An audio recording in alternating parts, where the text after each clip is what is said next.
Cindy and Dennis Murphy sat down with me to share their son's story, and it begins just as you'd expect, with proud parent moments. Soccer was his best sport, Yeah. and baseball. He was very bright, very energetic. He was fearless, and He's our young Sheldon. he was creative. He was interested in the world. But that full of life, blonde ray of light started to struggle in his teens. Tristan dropped out of high school and started working. During Hurricane Irma in 2017, the young father was working for a landscaping company. And it's then that Tristan's story changed. He decided he wanted to start his own business. So we started helping him with the process of making sure he had his business license and his insurance. And I think just all the pressure of that's when we started like, whoa, Tristan, what are you talking about? The gnomes in Punta Gorda are not, they don't have cameras. They're not following you. His legal troubles weren't far behind. Tristan lost custody of his 2 boys in 2018. Later that year, he was charged with 5 felonies after trying to see his sons who were in his parents' custody. And we told him, said, you cannot be here. You have to leave. You are going to get in trouble for that. I mean, he was so hyped up and just stressed. And anyway, so it escalated, and he pushed Dennis around, smacked him a little bit. And court records state when Charlotte County deputies tried to take Tristan into custody, he struggled with them.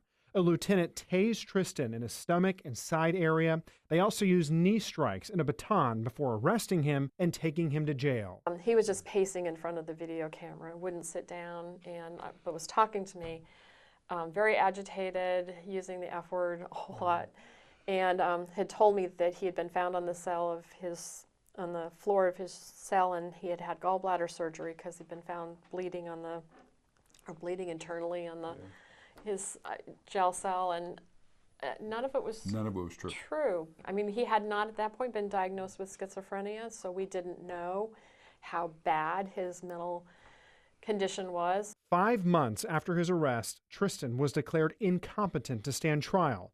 6 months after that, he was found guilty, credited with time served, and put on probation. By then, he had also been diagnosed with schizophrenia. His last encounter with law enforcement would be in December of 2019. Tristan drove his truck into a pond on the grounds of the Charlotte County Jail and was arrested for littering. The first thing that went through my mind was he trying to commit suicide? He drove his truck into a pond. I don't know that was the case. I think it's just a cry for help. I think it was a cry for help. What do you think was missed that day when he was taken by the deputies? Well, he had a history. They knew he'd been in the jail before. He'd only been out for, 8 months, 9 months? Why couldn't they have said, wow, this doesn't make sense for him to drive his truck in the pond. He doesn't seem right. Let's see if we can get him some mental health. I raised the flag the very next day. I sent a fax to the nurse and to the judge. Yeah, you sent one December 18th saying that he is mentally unwell and very much in need of psychiatric services. Right. I begged them to help him get the help he needed. Tristan spent 505 days in the Charlotte County Jail, much of it, as parents tell me, in solitary confinement. Oh, the voices in his head. We're talking. Yeah, and he would go back and forth between. Oh, and you couldn't even recognize it as being him talking. It was totally a different voice.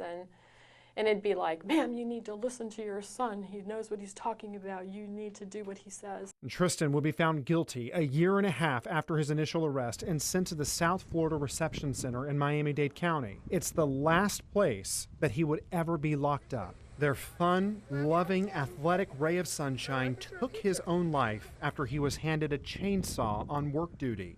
That was just, I went from being just grieving to just being so angry.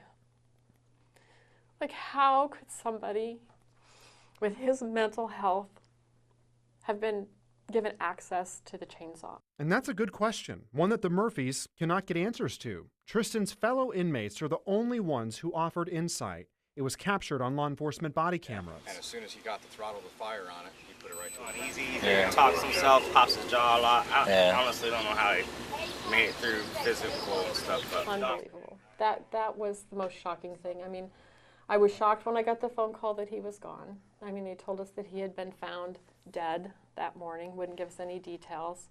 And the Murphys have tried to get answers of what went so wrong, but can't. So now they're fighting. And the grieving will never end for the Murphys, but it now comes with anger and a raging passion to fight. We're being noisy. I mean, for 2 years, I've just have held this in because my grief has been too deep. But now I'm fighting mad. Fighting for a change within the criminal justice system. Everybody has an excuse as to why they can't, why it was done that way, why they couldn't do something differently. Everybody. You think it's a lot of finger pointing? No, I think it's like the jail staff is like, well, we just warehouse him here. We don't, or it's not our job to move him from here. What's needed? More accountability, fewer cookie-cutter guidelines because not everyone fits the same mold. And as a society, figure out how to make sure inmate mental health is not ignored. This has just tormented me for so long. Did I do enough then? Did I do everything that I could then? I'm fighting for him now, but did I fight hard enough for him then? The Charlotte County Sheriff's Office released a statement saying in part inmates are evaluated when they come to the jail and have licensed mental health professionals available. Their full statement is on winknews.com. Now, the family also filed a civil rights lawsuit against the Florida Department of Corrections for negligence and wrongful death. DOC has not responded to the lawsuit or our request for comment. Back to you. All right.